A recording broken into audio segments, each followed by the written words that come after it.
You worked so hard to get where you are in your career. The long nights studying for the exam, the supervision hours, the pressure of that final test, it all led to this moment. You are a BCBA now. But instead of feeling confident and accomplished, you feel like a fraud. You think, what if I don't actually know enough?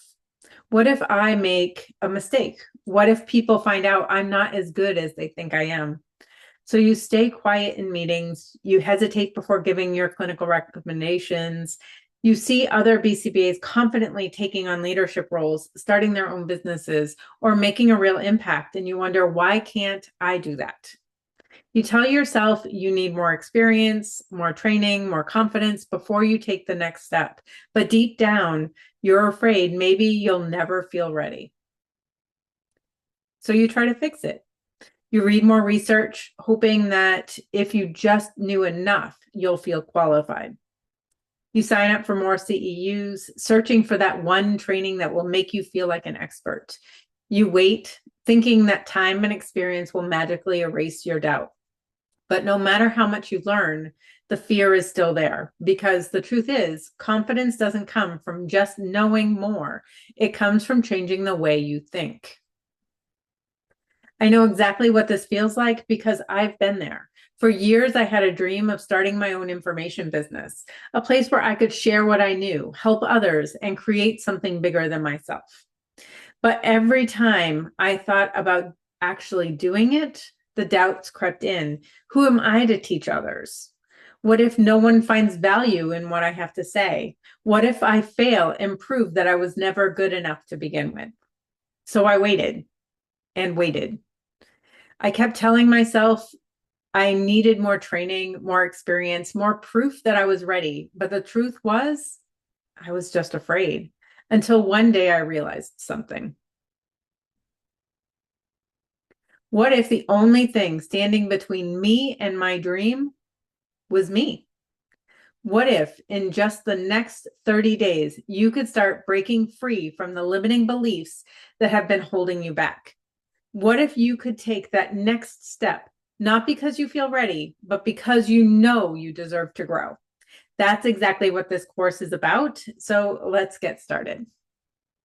You know you're capable of more. You've worked hard to get where you are. But instead of confidently taking the next step in your career, you second guess yourself. You hold back from applying for leadership roles, speaking at conferences, or starting your own business because you don't feel ready. You keep looking for more training, more experience, more validation, waiting for the day you finally feel confident enough to take action. You compare yourself to other BCBAs and think they have something that I don't. You overthink decisions, avoid risks, and stay in your comfort zone, even when you know growth is on the other side of discomfort. But here's the truth. You don't need more experience. You need a mindset shift. The real reason you feel stuck isn't because you lack skills. It's because of the limiting beliefs you keep telling yourself. And if you don't address them, they'll keep holding you back, no matter how much knowledge or experience you gain. Share in the comments below one belief you've been telling yourself that might be holding you back. Sharing this is the first step in overcoming your limiting beliefs. It might feel uncomfortable, and that's okay. Do it anyways. Taking the steps I'm about to share with you is just so important, and it's what will make a difference in your life. After taking this course, you will identify limiting beliefs, reframe self-doubt, take action with confidence, overcome perfectionism and overthinking, and create a success plan. You will leave here with the tools you need to achieve your goals, not just ideas. But I'm getting ahead of myself. For those of you who don't know me yet, I'm Amelia Delphonse. I am a BCBA and I co-founded Master ABA with my twin sister, Diana Kelly. Through Master ABA, we help BCBAs gain confidence in their skills so they have a greater impact with their learners. Our focus is on ethical, compassionate, learner-centered practices. This course is eligible for CEUs. You must watch the video all the way to the end. There will be a short quiz at the end of the lesson. You must also mark the mission accomplished lesson complete to receive your CEU certificate. You will hear code words throughout this training. Make sure to make note of those because you will need them to complete your quiz. In the mission accomplished lesson, you will see a brief survey along with your quiz. These questions are not required, but we do appreciate your feedback because that helps us improve the courses that we're offering. If for some reason you miss a step or have any trouble with your certificate, email us at support@masteraba.com. We're happy to help with anything you need. Right now, you might not even realize it, but you've created an invisible ceiling for your career, not just because of your skills, not because of your experience, not because of the job market, but because of what you believe is possible for you. You can't see it, and you probably don't even know it's there. But this ceiling shapes every decision you make. It determines which opportunities you go after and which ones you don't. Think about it. When was the last time you let yourself dream bigger in your career? Not just, I want to be a better BCBA, but truly asked yourself, what would my dream job look like? What if I started my own business? What if I built something that gave me freedom and control over my time? Or have you already decided, without even realizing it, that these things just aren't for you? That's what the invisible ceiling does. It keeps you playing small without you even questioning it. A few months ago, an opportunity might have presented itself. Maybe it was a new job, a chance to lead a new initiative at work, or a leadership position within your current company. You heard about it, and for a split second, you thought, could I do that? And then just as quickly, you shut it down. I don't have enough experience. Other people are more qualified. That's not for me. You never applied. You never even seriously considered applying, not just because you weren't capable, but because you assumed you weren't ready. And someone else, maybe someone with less experience than you, got the job. That's your invisible ceiling. You disqualified yourself before you even tried. You've seen other BCBAs running private practices or information businesses. They set their own hours, work with ideal clients, and have financial freedom. But when you think about it for yourself, you feel that pull, that little voice in your head that says it's not for you. I wouldn't even know where to start. That's too risky. I'm not a business person. I just want to help people. So instead of exploring the possibility, you close the door before you even see what's behind it. And then years from now, you'll tell yourself the story that private practice or an information business was never an option, when in reality, you never gave yourself permission to explore the idea. Maybe you're feeling burned out and trying to meet billable hours, working with families under extreme stress, or facing aggressive clients regularly. Maybe you love behavior analysis, but want to do something different with it. You see other BCBAs creating CEU courses, coaching programs, running membership communities, or starting content businesses. They're making an impact outside of traditional clinical work and making money doing it. But when you think about it for yourself, what do? You dismiss it. I don't have enough to teach. No one would pay for my knowledge. That's for influencers, not for me. I get it because I thought the same thing.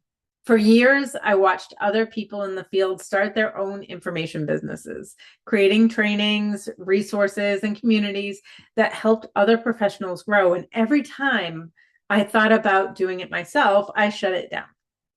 Who would listen to me? What if I fail? Until one day I realized the only difference between me and the people doing it was that they believed they could do it.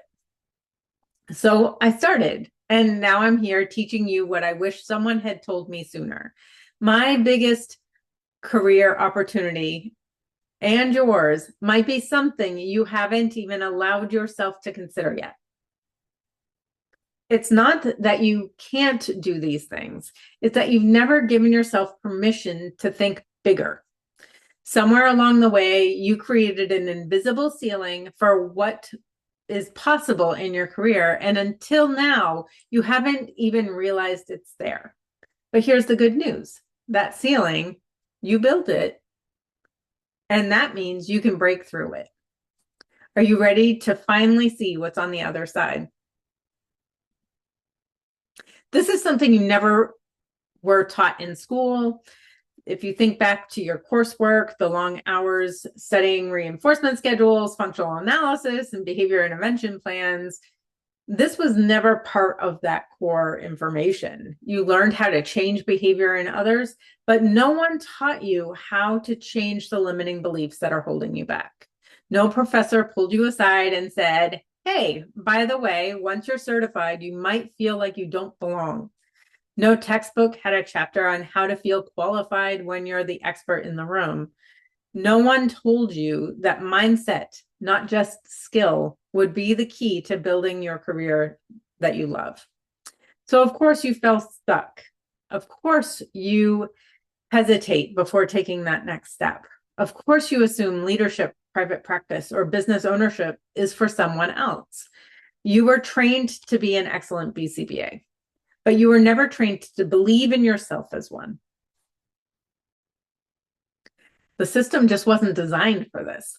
When you entered the field, you were handed a roadmap, a clear step-by-step process to certification. You take the coursework, complete supervision, and then you pass the exam. But after that, no one tells you what's next. No one hands you a blueprint for building a career that fits your life. No one shows you how to navigate burnout, imposter syndrome, or career growth. No one teaches you how to dream bigger than just getting the job and following the system. So you don't really know what to expect. You stay on the traditional path because that's what feels safe. But just because it's the standard path doesn't mean it's the only path. What if you could create your own path, one that actually excites you? You've been conditioned to play small. This isn't just about behavior analysis. This is how most of us were raised. From a young age, you were taught to follow the rules, don't stand out too much, and do what's expected. And if you ever dreamed too big, someone probably told you that's not realistic, you should be grateful for what you have, or even that's for other people, not for you. So you learn to play it safe. You learned to only go after what feels realistic. You learned that dreaming bigger was risky, selfish, or even foolish. But what if that belief isn't true? What if the people who have the careers you admire weren't more talented than you? They just stopped asking for permission. Let's be clear. This is not your fault. You are not broken. You are not missing something that other successful people have. You were simply never given the tools to think bigger. But now that you see it, now that you recognize that invisible ceiling, you have a choice. You can either keep playing small, staying stuck and waiting for the confidence to magically appear, or you can take control of your mindset, rewrite the beliefs that have been holding you back, and step into the career that you actually want. This isn't your fault, but it is your responsibility. The choice is yours. Let's break through that ceiling together. Let's talk about the biggest lie that has been holding you back. Confidence comes first. Then once you feel ready, you take action. Sounds logical, right? But it's completely backward. Confidence doesn't come from waiting, it comes from doing. Action builds confidence, not the other way around. The BCBAs you admire, they didn't wait until they felt ready. They acted before they felt ready. But most people never learn this. So you sit there waiting for confidence to magically appear while other people who are no more qualified than you take the opportunities you could have taken. I see it all the time and fell into this trap myself. You feel stuck, so you tell yourself, I just need more training. You sign up for another CEU, you buy another book, you watch another video, and while learning is great, deep down, you're using it as a safety net. Because if you keep learning, you don't have to actually take the leap. The problem with this? No amount of CEUs will erase self-doubt. No training will More training won't suddenly make you feel qualified, and knowledge alone won't build your confidence. It has to be applied. This gets you stuck in the burnout loop. You're too busy surviving to even start to think bigger. You're overwhelmed, you're juggling cases, dealing with insurance, writing treatment plans, and trying to keep up with the demands of your job. You barely have time to breathe, let alone think about growth. So when you hear about leadership roles, private practice, or starting a side business, your first thought is, that sounds great, but I don't have time for that. And I get it, because the system wasn't designed to give you time. You're expected to work long hours. You're expected to take on high caseloads. You're expected to prioritize everyone else's success over your own. And the result? You stay stuck in survival mode. You don't have the energy to think about what's next because you're too busy just trying to keep up. Let's be honest, most of us were raised to wait for permission. In school, you had to wait for the teacher to call on you. In your job, you have to wait for a supervisor to approve your decisions. You've been trained to believe that someone else decides when you're ready. So when it comes to your career, you do the same thing. You wait for someone to tell you your leadership material. You wait for someone to offer you a bigger opportunity. You wait for someone to give you permission to take that next step. But here's the truth. No one is coming to choose you. No one is going to tell you, hey, you should start your own business. And no one is going to hand you confidence. You have to claim it for yourself. Staying where you feel safe, you know the routine, you know what to expect. You're not putting yourself at risk of failure or embarrassment. But what if playing it safe is actually the biggest risk of all? Think about it. Where were you 5 years ago? If nothing changes, where will you be 5 years from now? If the thought of staying exactly where you are doesn't excite you, that's a sign, because growth, it requires discomfort. Everything you want, confidence, success, freedom, is outside of your comfort zone. The barriers keeping you stuck aren't real. They're lies you've been conditioned to believe. The truth is that action builds confidence. Knowledge without action is what keeps you stuck. If you don't make time for your future, no one else will. No one is coming to choose you. You have to choose yourself. And playing it safe is the fastest way to stay stuck. These lies have kept you playing small, but now you see them for what they are. And once you see the ceiling, you can finally break through it. Right now, you might feel like confidence is something that just happens to other people. Like some BCBAs are naturally fearless, while you're stuck second guessing yourself. That's not true. Confidence is built. Action creates momentum, and you don't have to feel ready to take the next step. The framework I'm about to teach you will help you move from self-doubt to unstoppable. And here are the steps. The first step is to recognize the belief. You will identify the beliefs that are holding you back. Step 2 is to reframe the narrative. You will shift your mindset and rewrite your story. Then step 3 is to take small aligned actions. Step 4 is to build your support system. And step 5 is to commit to growth. You're going to keep moving forward even when doubt tries to come back in. So let's break down each of these.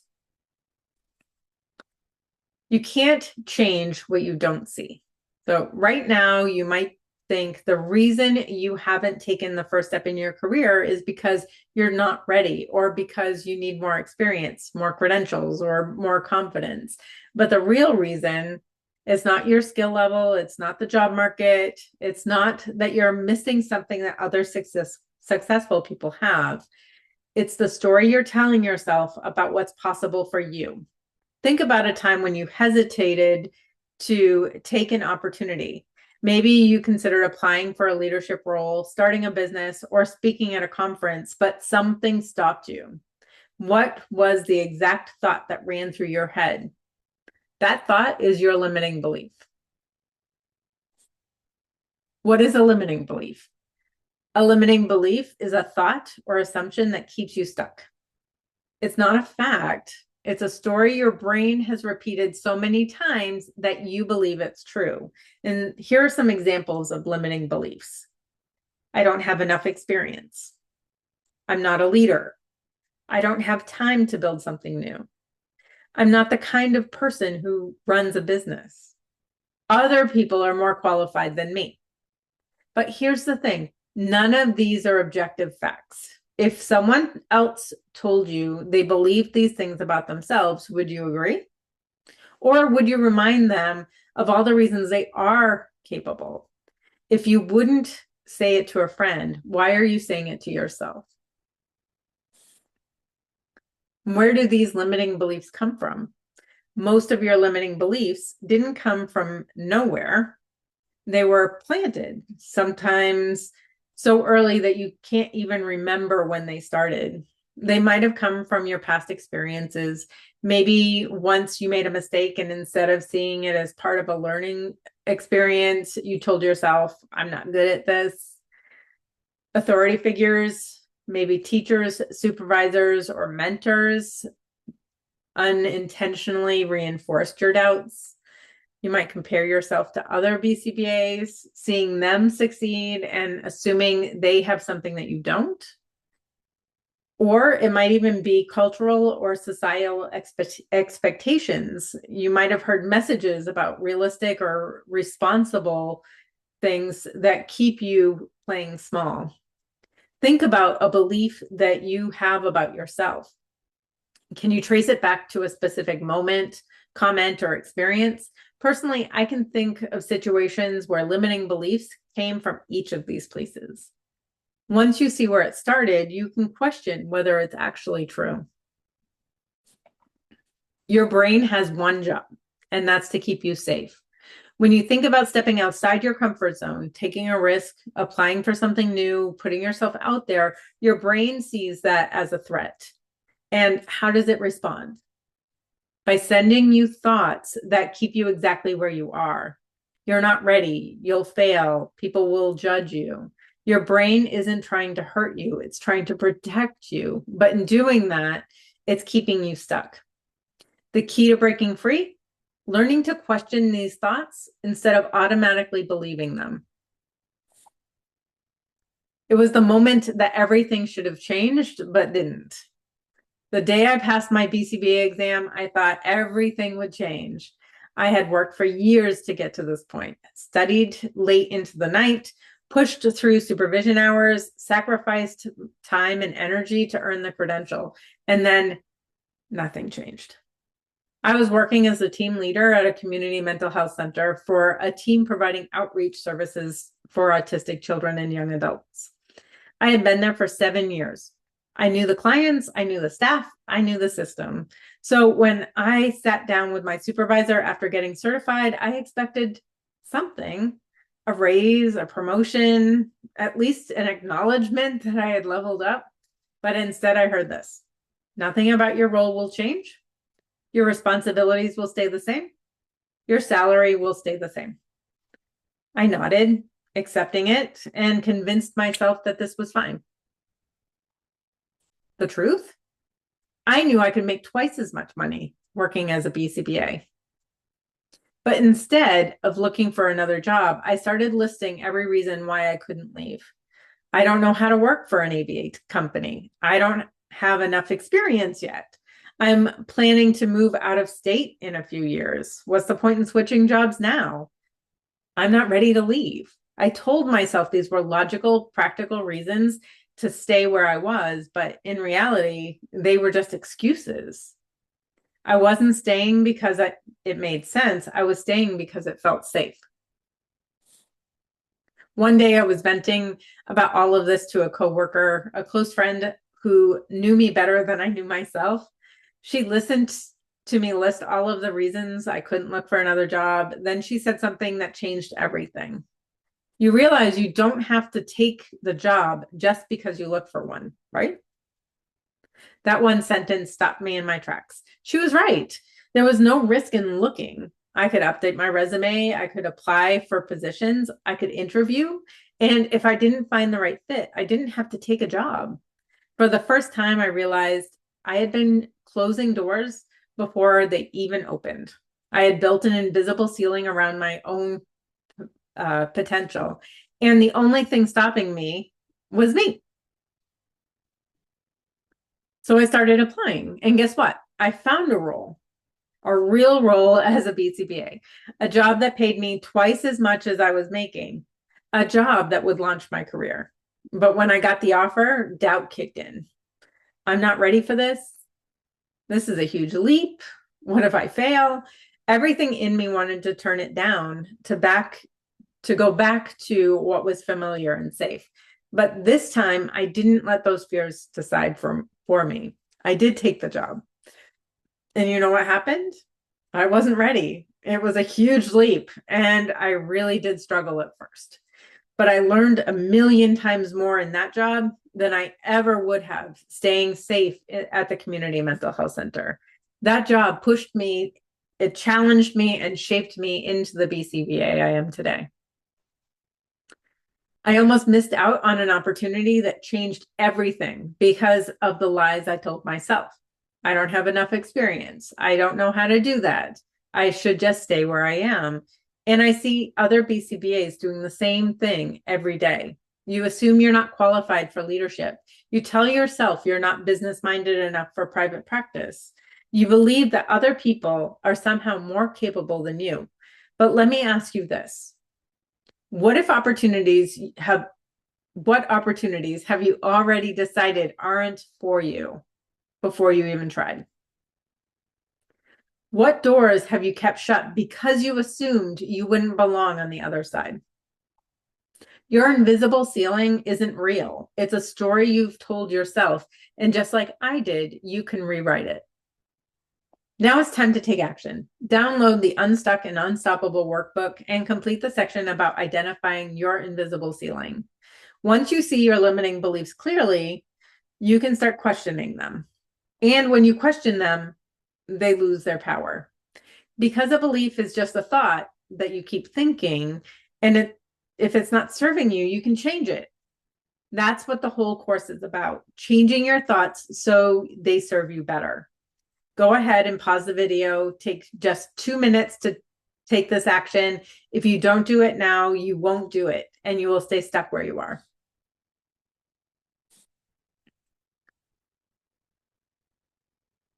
Before we can change our limiting beliefs, we first have to see them clearly. But here's the problem. Most of us don't even realize we're fused with our thoughts. ACT research calls this cognitive fusion. When we become so entangled with our thoughts that we treat them like absolute truth.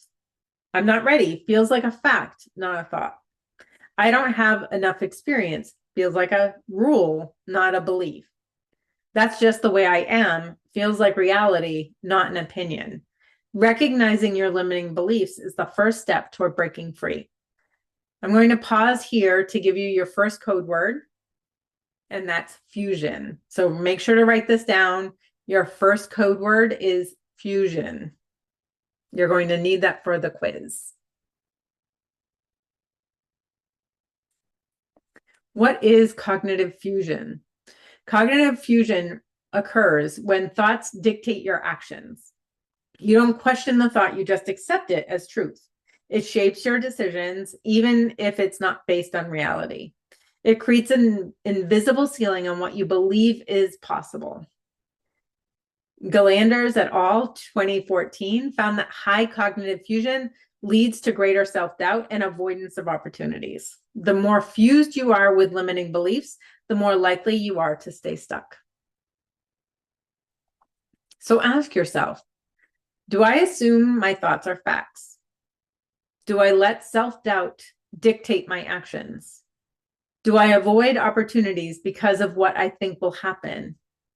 The Cognitive Fusion Questionnaire was designed to measure how strongly people believed in their thoughts. The higher your fusion, the harder it is to take action toward your goals. Share in the comments below what's one belief you assumed was a fact. When you take a step back from your thoughts, its power fades. When you label it as a belief, not a fact, you can challenge it. When you recognize it's holding you back, you can choose a different action. Studies on ACT show that simply identifying a thought as a belief, not reality, reduces its impact. This is why step 1 of our framework is so important. Before you can reframe or take action, you have to see the belief that's keeping you stuck. Download the Cognitive Fusion Questionnaire adapted by Galanders et al. 2014 to assess how strongly your thoughts are influencing your actions. Then take some time to reflect. Think about a big career move you've hesitated on. Write down the thoughts that have stopped you. Ask yourself, is this fact or just a belief that you've accepted as truth? Drop a comment below. What's one belief you're now realizing is just a thought? Now that you can see the belief, you're ready to change it. By now, you've started to see your thoughts are not facts. They're just stories you've told yourself over time. But here's the problem. The stories we repeat become the reality we live in. If you believe I'm not leadership material, you'll never apply for a leadership role. If you believe I'm not business-minded, you'll never explore private practice. If you believe I don't have enough experience, you'll always feel like an imposter. Your belief system is shaping your career, whether you realize it or not. The good news, you can rewrite your story anytime you want.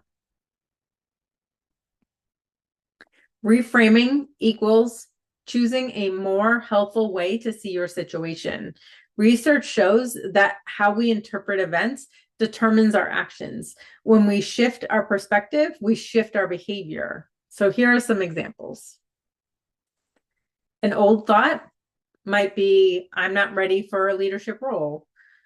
When you reframe it, it might become, no one ever feels ready, but I can grow into the role. Maybe an old thought is, I'm not experienced enough to start a business. You can reframe it to be, every business owner started with no experience. I can learn as I go. An old thought might be, I don't have time to do anything different. And you can reframe that. If it matters to me, I can make small shifts in my schedule. A simple shift in perspective can open the door to action. After I left my job at the Community Mental Health Center, I was in a brand new role as a BCBA. And almost immediately, I felt like I had made a huge mistake. I'm not qualified for this. I don't know what I'm doing. I should have stayed where I was comfortable. I was overwhelmed. I kept waiting for the moment I'd feel like I belonged, but it never actually came. Then one day, a mentor told me something that changed everything. It's not about feeling ready. It's about choosing to grow into the role. That's when I realized I had been telling myself the wrong story. I was waiting to feel different before I acted different, but confidence wasn't going to come first. I had to act first. The moment I started reframing my beliefs, I started showing up differently in my role, and that changed everything. Research from acceptance and commitment therapy shows that our attachment to thoughts shape our emotions and behaviors. Cognitive fusion, which is step 1, keeps us stuck in limiting beliefs. And cognitive diffusion in step 2 helps us separate from negative thoughts and create more helpful interpretations. Blackledge 2007 found that when people learn to reframe their beliefs, they take more risks, feel less self-doubt, and pursue opportunities they once avoided. Reframing isn't just positive thinking. It's a proven strategy to change behavior.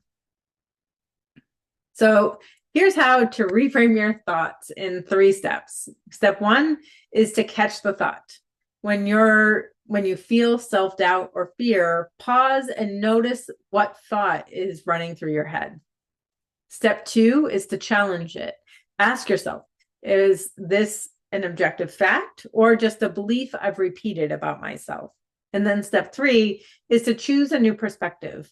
Find a more empowering way to see the situation. Here's an example. The old thought might be, I can't do that. Challenge it. Who says I can't? Where's the proof? And then the reframe might be, I may not know how yet, but I can figure it out. Let me know in the comments below. What's one belief you're ready to reframe? Remember, taking action is the key to achieving your career goals, so just do it. The story you tell yourself about your abilities will determine what you do next. Make sure it's a story that moves you forward. It's time to take action and rewrite your own story. Find step 2 in the workbook and just answer the questions. The next step, take action, because a new belief is only powerful when you act on it.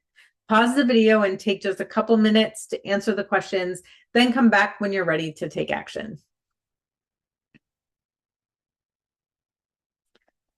Step 3 is to take small aligned actions. Confidence comes from action, not waiting.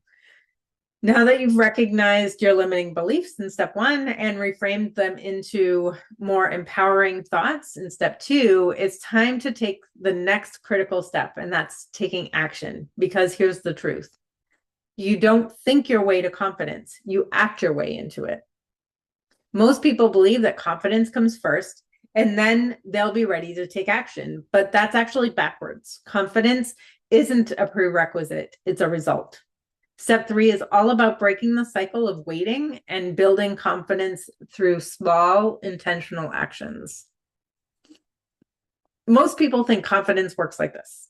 First, I feel confident, then I take action. But research and experience tells us that it actually works the other way around, like this. First, I take action, even when I don't feel ready. Then I start building confidence. Studies on ACT and behavior change, Blackledge 2007,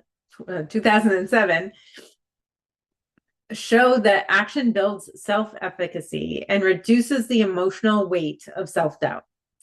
The takeaway? If you're waiting to feel ready, you're going to be waiting forever. The only way to feel ready is to start. When I left the safety of the community mental health center and accepted my first real job as a BCBA, I was terrified. I knew I was stepping into a role that was bigger than anything I had done before. The position I accepted was as the clinical director of a small ABA clinic. Even though the program was only 1/3 the size of the one I was overseeing at the community mental health center, there was so much I didn't know about being a BCBA in an ABA company. I had a title, but I didn't feel like a BCBA yet. I kept thinking, I'm not ready. What if I mess up? What if they realize I don't know what I'm doing? And here's the thing, I wasn't ready, but I showed up anyway.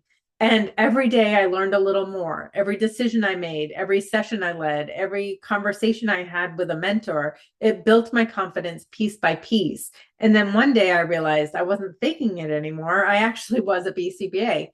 Confidence didn't come first, action did. At this point, you might be thinking, okay, I get it. Action is important, but what if I still don't feel ready? And that's totally normal. The good news is there's science behind why taking action works, even when you're full of doubt. Let's break it down.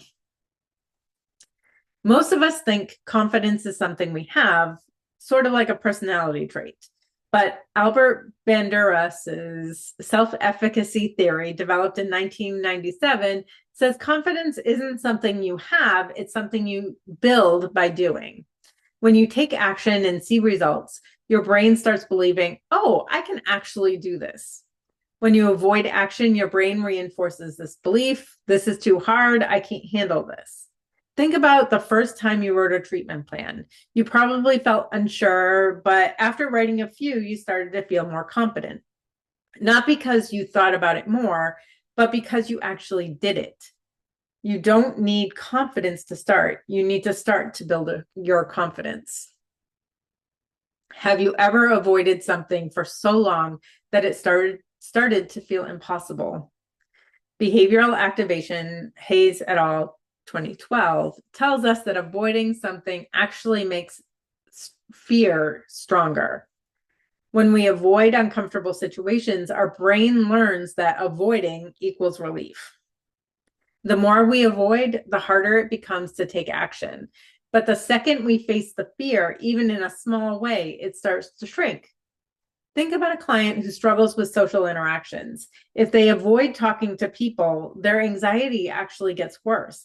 But if they start with just one small conversation, their brain starts to see it as less threatening. The only way to get past fear is to walk through it one step at a time. The Kaizen method and the 5-minute rule, Maurer 2014, show that breaking big goals into tiny steps tricks your brain into taking action. Your brain resists big changes because they feel overwhelming. But if you take one tiny step, your brain sees it as low risk and allows you to keep going. Here's an example. Let's say you want to start an information business, but it feels too big. Instead of tackling the whole thing, you spend just 5 minutes researching how others get started. That's it, 5 minutes. And suddenly the goal doesn't feel so impossible anymore. If a big step feels scary, shrink it. Start so small that your brain can't say no.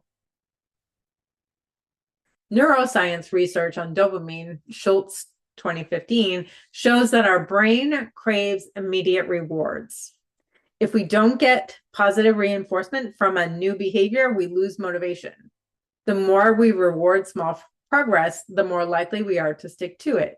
Think about reinforcement schedules in ABA. We don't expect clients to keep engaging in a new skill without some form of immediate reinforcement. So why do we expect ourselves to? Celebrate small wins. Even just acknowledging progress keeps you moving forward. Most people don't struggle with action. They struggle with the fear of imperfect action. They think, what if I fail? What if I don't do it right? What if people judge me? So instead of messy, imperfect action, they do nothing at all. But here's the reality. The first time you do something, it will feel uncomfortable. The first time you try something new, you won't be great at it. The first step is always the hardest, but it's the only way to move forward. What's scarier? Taking an imperfect step or staying stuck for another year. Which one? Successful people aren't fearless. They just act despite fear. Big leaps feel scary. Small steps feel doable. From our earlier example, if starting an information business feels overwhelming, what's the smallest action you can take today?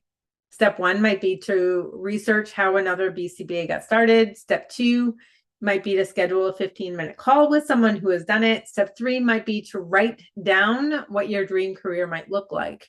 When you break a big goal into micro steps, the fear starts to shrink.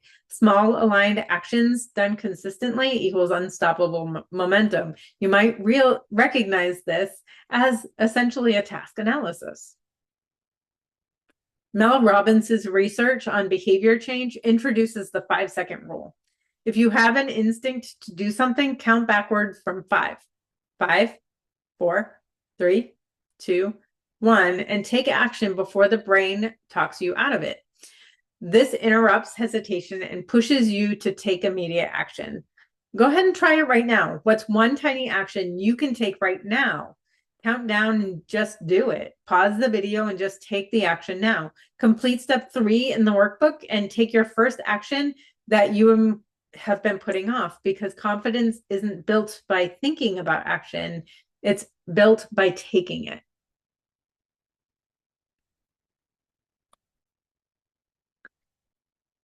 Before we go on, I want to give you your second code word. That's support. Support is your second code word. Make sure to write this down so that you have it for the quiz at the end.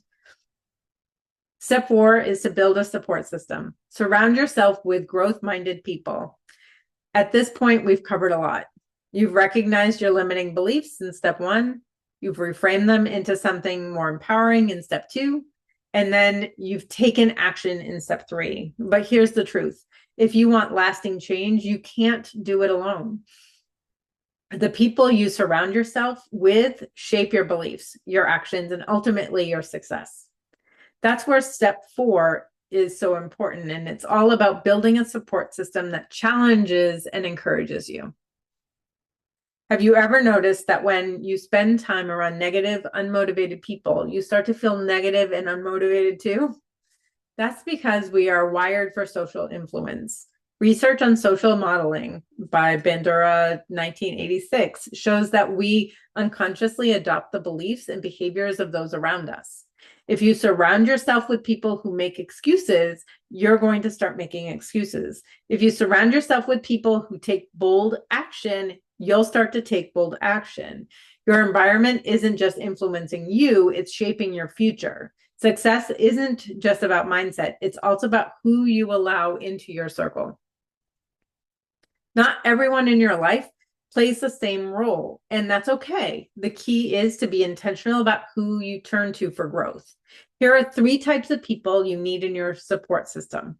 Expanders, people who are ahead of you, pushing the limit of what you thought was possible. They help you think bigger. They prove that what you want to do can be done. Encouragers, people who believe in you even when you don't believe in yourself. They remind you of your strengths. They push you to take the next step. And action takers, people who are on the journey with you, growing alongside you. They hold you accountable. They remind you that you're not alone. Take a moment to think about your current circle. Who fits into these categories? Who might be missing? You don't need to do this alone. Find people who elevate you. Remember the story I told you about my first real job as a BCBA, the one that I almost didn't take because I believed I wasn't ready. I was stuck in my own head, convinced that I wasn't qualified, that I didn't have enough experience, that I should just stay where I was comfortable. But then my coworker, one of my encouragers, called me out. She told me I was making excuses. She told me I didn't have to take the job just because I applied. And she told me just to look and see what's out there. And that small push changed my entire career.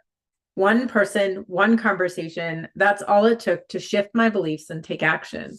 Now, think about your own life. Who in your circle pushes you toward growth, and who might be keeping you stuck? Research on social contagion by Christakis and Fowler, 2007, shows that behaviors and mindsets spread through social networks, kind of like a virus. What this means for you is that if people around you are constantly growing, challenging themselves and taking action, you're going to do those things as well. But if the people around you are stuck, fearful, and full of doubt, you're going to absorb that energy too. Here's an example. Have you ever noticed how in a team meeting, if one person speaks up confidently, other people start to follow? That's social modeling in action. You understand this from your work with clients. This isn't new, but how often do you apply what you know to your own life? If you want to level up, put yourself in rooms with people who are already where you want to be. So who's already in your circle? Take just a couple of minutes to reflect on your current support system, including your family and friends, not just your coworkers. Are they expanders, encouragers, or action takers? Or are they keeping you stuck in fear, negativity, or playing small? If your current circle isn't helping you grow, it might be time to expand it. Pause the video now and complete step 4 in your workbook. You might be surprised by what you learn. If you don't already have expanders, encouragers, or action takers in your circle, here's how to find them. You can join professional communities, either online or in person, where growth-minded BCBAs connect. We actually have a membership called the Dojo on Master ABA Academy. That is a great place to connect with us and with other BCBAs. But we also have a community for people who are interested in pursuing information business, and that's called Beyond Boundaries Freedom Frameworks. I'll make sure to link both communities up in the below this video so that you can join our community if you're looking for a place to connect with really growth-minded people. You can follow people who inspire you, thought leaders, speakers, and mentors in your field. Think about who has values that you respect and start to follow them and see what they're doing. Ask for introductions. Someone in your network might already know the kind of person you need to meet. And be intentional. The right people won't just appear. You have to seek them out. Who's one person you can reach out to today to start expanding your circle? Let me know in the comments below. And if you can't think of anyone, you can include me in that circle. I'm happy to connect with you and be one of the people in your circle. It's your turn again. Pause the video to complete step 4 in the workbook, because success isn't just about what you do. It's about who you surround yourself with. Take this action now. You deserve it.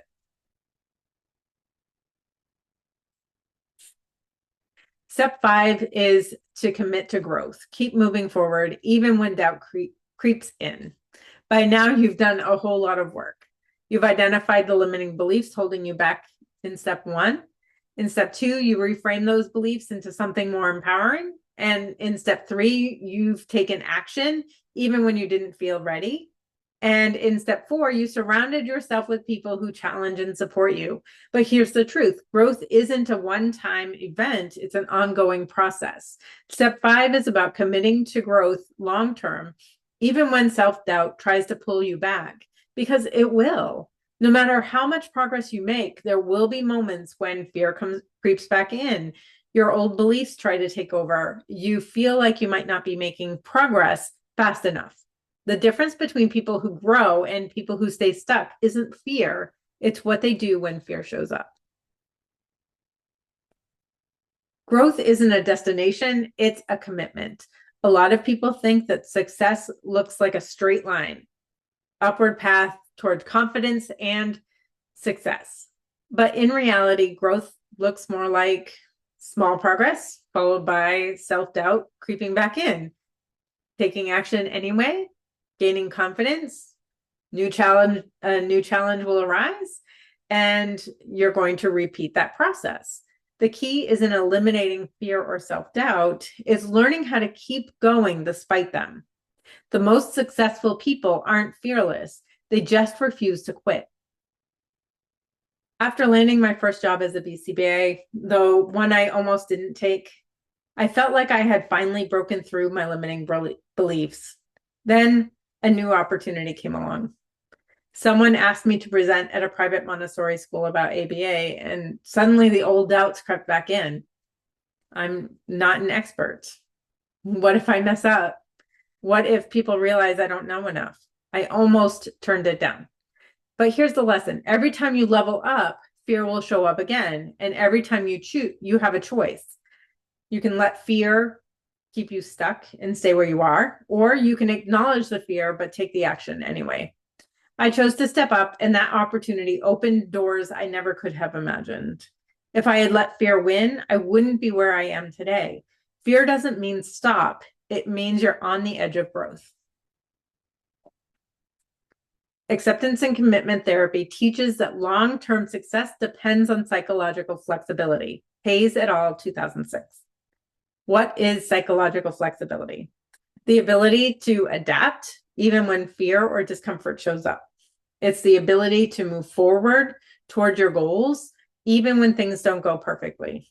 And it's the ability to stay committed even when progress feels slow. So here's an example. Think about working with a client. If one strategy doesn't work, do you just give up? No, you adjust. You try something new. You keep moving forward. Growth isn't about avoiding challenges. It's about learning to navigate them. Have you ever heard of the quitter's threshold? Research on resilience by Duckworth, 2016, shows that most people quit when they're just shy of success. But why? Because discomfort peaks right before a breakthrough. The hardest part of any goal is usually that moment just before it gets easier. When doubt and frustration feel the strongest, most people assume they're failing. but they're actually on the verge of a breakthrough. Think about learning a new skill. The hardest part is right before it clicks and you get it. When you feel like quitting, that's often the sign that you're closer than you think, and you just need to keep going. Here's a simple system to stay committed to growth. First, track your progress. Write down small wins so you can see how far you've come. 2, expect setbacks. Growth isn't linear. Struggles are part of the process. 3, use fear as a signal. If something scares you, it probably means you should do it. Step 4 is expanding your circle. Surround yourself with the people who push you to keep going. And step 5 is to take one small step every day. Success is built one action at a time. The key isn't to be fearless. The key is to keep moving, no matter what. The people who succeed aren't the smarter or the most talented. They're the ones who keep showing up. It's time to finish out the workbook. Pause the video to complete step 5. Committing to continued action is critical to achieving your goals. Let me know in the comments below. What's one way you're committed to reaching your goals? Remember, fear will always try to show up. Your job is to move forward anyway. Pause it now and finish out that workbook.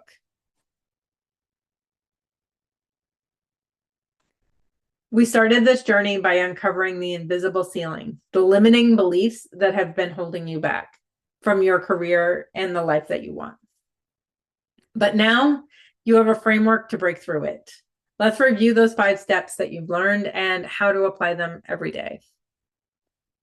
Here's the step-by-step process you can return to whenever you feel stuck. First, recognize that belief. Identify the thoughts that are holding you back. Then reframe the narrative. Rewrite the story you're telling yourself. Then take small, aligned actions. Build confidence by doing, not waiting. 4, build a support system. Surround yourself with people who push you forward and continue to look at those people that you're spending time with and identify the ones who are helping you move forward and identify the ones who might be holding you back. And then 5th is to commit to growth. Keep moving forward, even when fear tries to pull you back. This is how you break free. This is how you build the career and the life that you want. Looking back, I think about the vision of myself who almost stayed stuck, the one who almost didn't apply for the new job, the one who almost let fear keep her small, the one who almost didn't take leadership opportunities. If I had stayed where I was comfortable, my life would look completely different now. And now I have to ask you, who will you become if you commit to this process? And who will you stay if you don't? The choice is yours. Every belief that has kept you stuck is just a story you repeated over time. That means you can change it. You don't have to wait for confidence. You can build it. You don't have to do this alone. You can find support. You don't have to stay where you are. You can take action. Everything you want is already within your reach. You just have to decide to go for it. But let's be real. Challenges are going to come up. And when they do, you have 2 choices. Let the barriers stop you or learn to push through them. I want to wrap this up by preparing you for the real life challenges that might try to pull you back, so you know exactly how to overcome them. Because growth isn't about avoiding obstacles. It's about knowing how to move through them. At some point, you're going to hit a wall. Here are the most common barriers that keep people stuck. Barrier 1 is fear of failure. What if I mess up? Barrier 2 is imposter syndrome. Who am I to do this? Barrier 3 is a lack of time. I'm too busy to do this. And barrier 4 is a lack of support. I don't have the right people around me. But these barriers don't have to stop you. Let's break them down one by one. Barrier 1 is a fear of failure.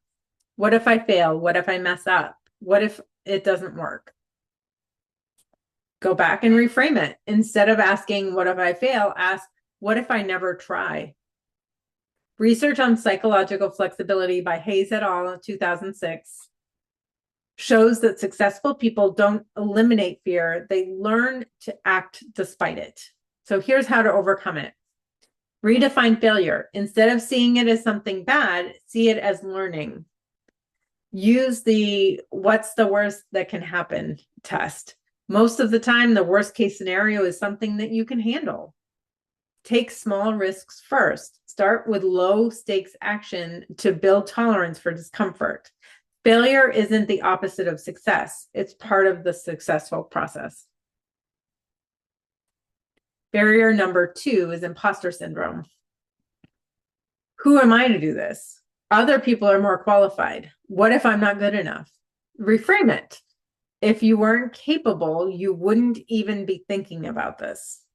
Research on imposter syndrome by Clance and Imus, 1978, found that high-achieving people experience imposter syndrome the most because they set high standards for themselves. And here's how to overcome it. First, recognize it for what it is. Imposter syndrome is just fear disguised as self-doubt. Collect evidence. Make a list of times you succeeded in the past, even when you felt unqualified. And then finally, act like the person you want to become. Instead of waiting to feel like an expert, start behaving like one. The difference between experts and beginners isn't confidence, it's experience. And experience only comes from action. Barrier 3, the lack of time. I'm too busy. I don't have time for this. So go ahead and reframe it. It's not about having time. It's about making time. Time management research by Covey, 1989, shows that people who focus on long-term growth instead of daily urgency are the ones who make real progress. Now, here's how to overcome that. First, do a time audit. Track your time for 1 week to see where all of your time is actually going. Then use the 5-minute rule. If you don't have time for big action, start with just 5 minutes. Finally, replace I don't have time with this isn't a priority. If that doesn't sit well, it's a sign you need to make changes. Time won't magically appear. If this matters to you, you have to claim the time for it. And finally, barrier 4, a lack of support. I don't have the right people around me. I feel like I'm doing this alone. Go ahead and reframe it. If you don't have the support yet, that means your next step is to build it. Research on social contagion by Chris Takis and Fowler, 2007, shows that the people we surround ourselves with shape our success. And here's how to overcome it. We just kind of talked about this. Find your expanders. Seek out people who are doing what you want to do. Ask for help. Most people are willing to support you if you just reach out. And finally, join a growth-minded community, whether online or in person. Put yourself in rooms where people are thinking bigger. The right people won't just show up. You have to go find them. Barriers don't mean stop. They mean it's time to get creative. When any of these or other barriers show up for you, it's just a test to see how determined you are to reach your goals. You are in control of your career. The choices you make will determine your future. What will you choose to do? And that wraps it up for today. Before you go, here's the final code word, choice. Again, that last code word is choice. Make sure you write it down so that you have it for the quiz in the mission accomplished lesson. I hope you walk away with the tools you need to incorporate this framework into your daily practice. If you're watching this for CEUs, you will need to complete the quiz in the mission accomplished lesson. And in that lesson, you're going to also find a brief survey. Please take a minute to complete it and let me know what you thought of this course. It helps me improve the courses that I'm offering. Make sure to email us with any questions at support@masteraba.com. Thank you for joining me today. I will see you in the comments. Any comments that you make, I will respond to. So make sure to leave your comments so that we can go through this process together. Thank you.